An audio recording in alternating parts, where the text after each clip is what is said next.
कुछ युवा एक रात्रि एक वेश्या को साथ लेकर सागर तट पर आए।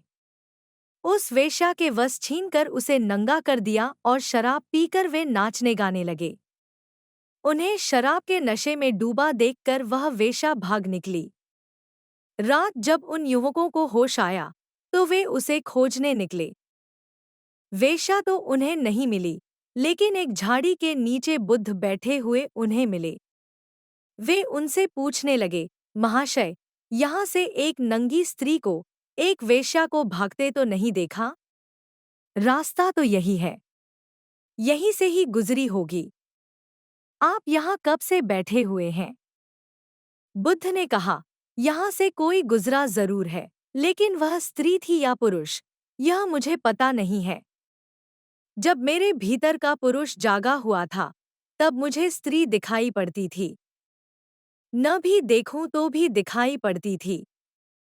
बचना भी चाहूं तो भी दिखाई पड़ती थी।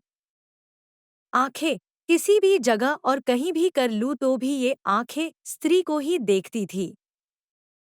लेकिन जब से मेरे भीतर का पुरुष विदा हो गया है, तब से बहुत ख्याल करूं तो ही पता चलता है कि कौन स्त्री है, कौन पुरुष है। वह कौन था जो यहाँ से गुजरा है, यह कहना मुश्किल है। तुम पहले क्यों नहीं आए? पहले कह गए होते कि यहाँ से कोई निकले तो ध्यान रखना, तो मैं ध्यान रख सकता था। और यह बताना तो और भी मुश्किल है कि जो निकला है, वह नंगा था या वस्त्र पहने हुए था। क्योंकि जब तक अपने नंगेपन को छिपाने की इच्छा थी, तब तक दूसरे के नंगेपन को देखने की भी बड़ी इच्छा थी। लेकिन अब कुछ देखने की इच्छा नहीं रह गई है। इसलिए ख्याल में नहीं आता कि कौन क्या पहने हुए है। दूसरे में हमें वही दिखाई देता है जो हम में होता है। दूसरे में हमें वही दिखाई देता है जो हम में है। और दूसरा आदमी एक दर्पण की तरह काम करता है, उसमें हम ही दिखाई पड़ते हैं। बुद्ध कहने लगे, अब तो मुझे याद नहीं आता, क्योंकि किसी को नंगा देखने की कोई कामना नहीं है। मुझे पता नहीं कि वह कपड़े पहने थी या नहीं पहने थी। वे युवक कहने लगे, हम उसे लाए थे अपने आनंद के लिए, लेकिन वह अचानक भाग गई है। हम उसे खोज रहे हैं।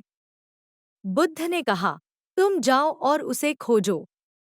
भगवान करे किसी दिन तुम्हें यह ख्याल आ जाए कि इतनी खूबसूरत और शांत रात में अगर तुम किसी और को न खोज कर अपने को खोजते, तो तुम्हें वास्तविक आनंद का पता चलता। लेकिन तुम जाओ और खोजो दूसरों को। मैंने भी बहुत दिन तक दूसरों को खोजा, लेकिन दूसरों को खोजकर मैंने कुछ भी नहीं पाया। और जब से अपने को खोजा, तब से वह सब पा लिया है, जिसे पाकर कोई भी कामना पाने की शेष नहीं रहती।